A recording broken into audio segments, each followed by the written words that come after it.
Electric vehicles, they're the future, bro.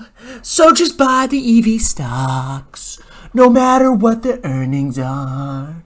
Because EV's the future, bro. 10X! Woo! Welcome back to Strongman Personal Finance. My name is Christopher Bell. I'm a certified public accountant. I'm a long-term boglehead investor. I'm author of the book, Stop Being a Broke Loser. It's on Amazon. And I'm a hater of hype stocks that are the future, bro. That all these freaking YouTubers pump it up all the time.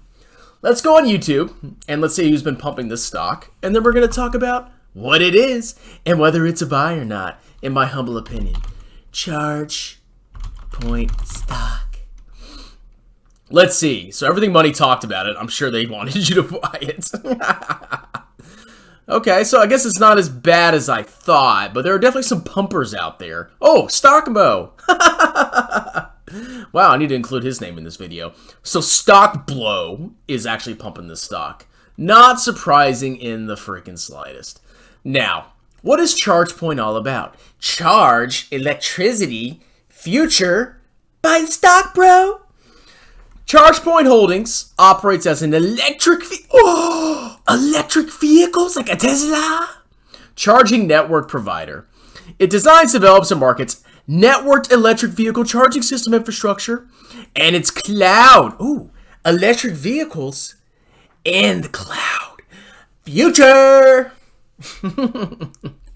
So basically they provide charging stations for, companies, or not companies, but just people in general to charge their freaking cars. Now, let's go on the ChargePoint website, and let's see what they have to say about their own stock and their own company, which I'm sure is amazing. So here's an example of some ChargePoint charging stations. They have a bunch of little stations installed, and a bunch of liberals pull their cars up. Oh my God, we're such good people! We're such good people! And they plug in their electric vehicles, and they charge them. It's kind of like a gas-powered car, but, instead of putting gas, you put in electricity. It's so disruptive. So this is what a station looks like. ChargePoint is an index for the electrification of mobility.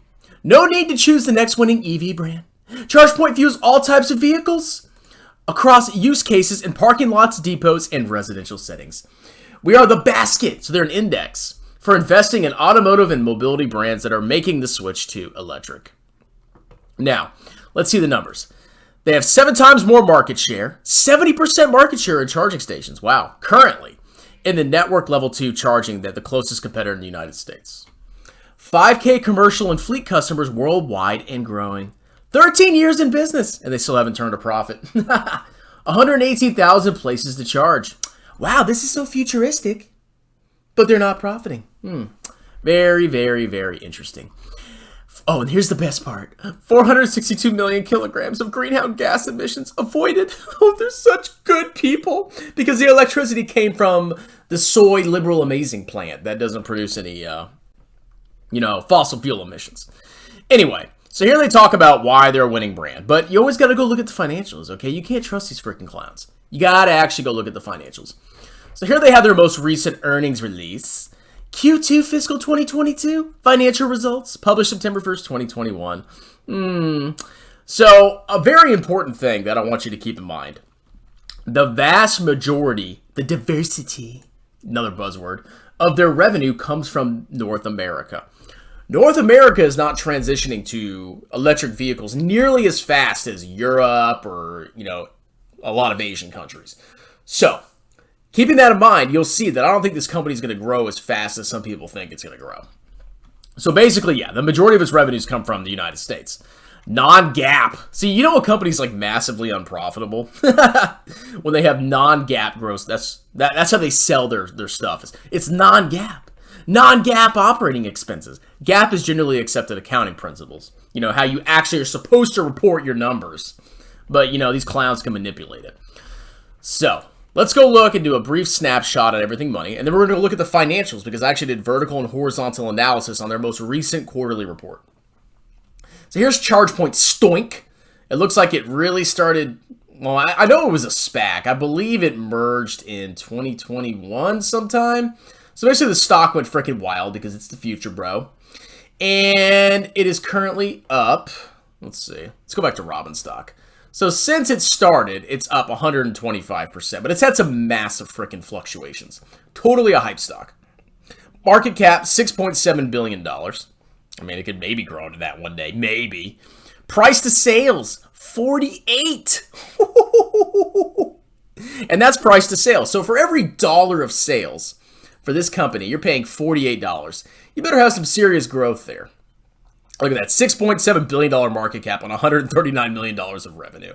And net income, look at that net income versus the revenue. Negative $97 million versus $139 million of revenue. That's almost a 100% loss. And their gross profit isn't even that high. 20%, like that's not crazy. This isn't a tech company. That's like a, I don't know, like a food company or a car company. That's not that crazy of a gross profit. And that's not even bottom line profit. So let's see. Here's what I was talking about, and keep this in mind as we look at their revenues. We're going to go to their financials in a second. Europe leads the way in new electric vehicle sales. So you see this little chart right here. Let's see if I can blow it up. Europa, liberal and amazing. They're growing their electric vehicle sales pretty significantly. So this is not the most recent data, but it's pretty recent. So you can see Europe and China are electrifying really freaking quickly. But if you go back, look where ChargePoint generates most of its sales. From the United States, from North America. Not Europe and not China. And look at the U.S. Look how fast the U.S. is growing for electric vehicles. Wow, we're at 2% as of 2020. ChargePoint, you're in a great market to really, really capitalize on this. So if they want to really get big, they're going to have to branch out into Asia or Europe. So that's the point I want to make there. Now let's go look at their earnings. So I did some horizontal and vertical analysis. Vertical analysis, you take revenues and you compare that to expenses, and you calculate what each expense is as a percentage of revenues, okay? And that kind of tells you what's contributing to this company's loss. The first thing I want you to keep in mind is that their most recent quarter, they had $56 million of revenue. Their revenue comes from networking and charging systems, subscriptions, and other. The vast majority of their revenue comes from network charging systems, 72%. 21% comes from subscriptions, and then other is, I don't know what the other is, but it's only 5%, okay? Now, if you look over at the horizontal analysis, look what's growing the fastest. Network charging systems. So when you're doing your calculations, if you really want to go in depth to this company and determine when it's going to be profitable, you might want to focus in more on the gross profit from networked charging systems, because that is by far the fastest growing revenue source and is by far the largest source of their revenues, not subscriptions, okay? Network charging systems grew by 91%, subscriptions only grew by 23%, and other revenue year over year only grew 16%. So it's definitely network charging systems. Let's look at the gross profit of each one of these. Gross profit from networked and charging systems, 13%. Subscriptions, 35%. That's a pretty healthy gross profit. Other, 32%. So their fastest growing revenue source, network systems, has by far the lowest gross profit. If that trend continues and they don't really increase that gross profit, they're going to have trouble. There are some encouraging signs, because if you look at the change in gross profit, their gross profit last year was 4.49% for network charging systems. Now it's 13%. So they may continue to improve that, which would be a good thing. But as of right now, their fastest growing revenue source, by far 72% of revenues, only has a gross profit percentage of 13%. That's not very profitable, okay? But of course, they're not even making money right now. R&D consumes 72% of their revenues. Sales and marketing consumes 39%. General administrative expenses consume 40%. Their total operating expenses are 115% of revenues. Now, their loss from operations is negative 132%. A negative 132% loss. Let me make sure I reference the correct cell. Yep, negative 132%. Wow, that's a massive profit right there. Now, I think that may have been due to something. Let's see. Change in fair value of common stock warrant liabilities. That may have had an impact. So their loss would have been... Okay, yeah, I see what they did there. Let's see. Yeah, so this change in fair value of common stock warrant liabilities, that's like a kind of a one-time expense. That's why you see that discrepancy between loss from operations and then net loss. So it's mostly from that change in fair value of common stock warrant liabilities. You don't have to worry about it. The main thing you need to worry about right now is they're not freaking profitable. They're massively unprofitable, all right? Let's compare them. Let's look at the numbers for last year, okay? Let's see if I can, let's see. So, their gross profit per item last year was 4% for network charging systems, so they improved that. Subscriptions gross profit was 54% last year. Now it's down to 35%. Their other gross profit was 71%. Now it's down to 32%.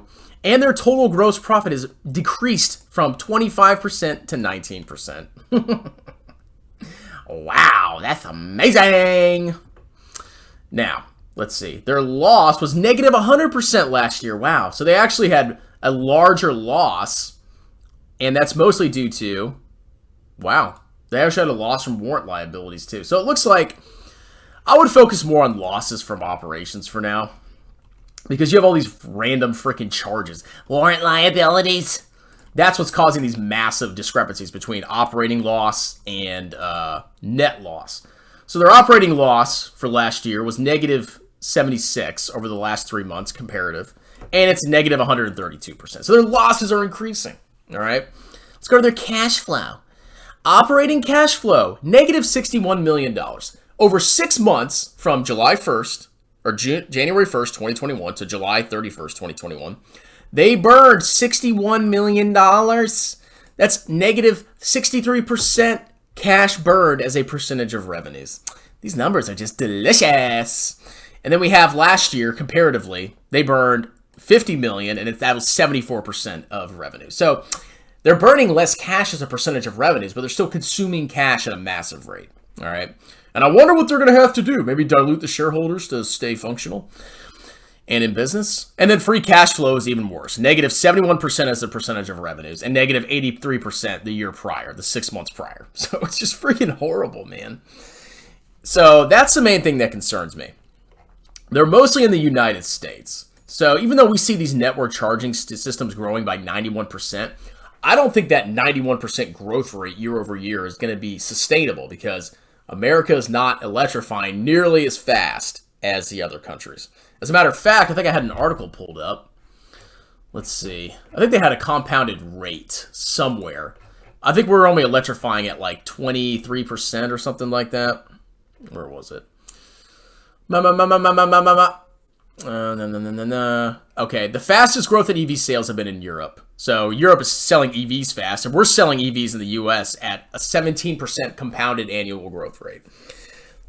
I mean, so if we're not selling EVs nearly as fast, and ChargePoint's revenues are derived primarily from the United States, I wouldn't be too big into this company, you know? Not even considering the freaking losses, all right?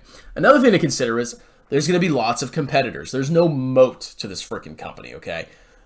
Car companies can create their own charging stations. New entrants into the field can create their own charging stations. This company will probably not be the mega, awesome, super amazing, dominant superpower. It could be, but probably not because there's so much competition. There's no way to know. So there's basically no moat. I don't think US EVs are going to grow as fast as people are thinking. The metrics are ridiculous, massively unprofitable, 48 price to sales ratio, decreasing gross margins. I mean, we go back and look. Let's see. Gross profit was 19% this year, the 3 months ended this year, as opposed to 25%. I mean, it's just not good. It's just not freaking good. But you know what? You go ahead and do whatever you freaking want. So I assign this a sell rating, or don't touch with a 10-foot pole rating. Anyway, that's it. Stockbo's an idiot. I'm sure he's pumping this. Like, subscribe, tell your friends about me. Y'all have a wonderful day. Cheers!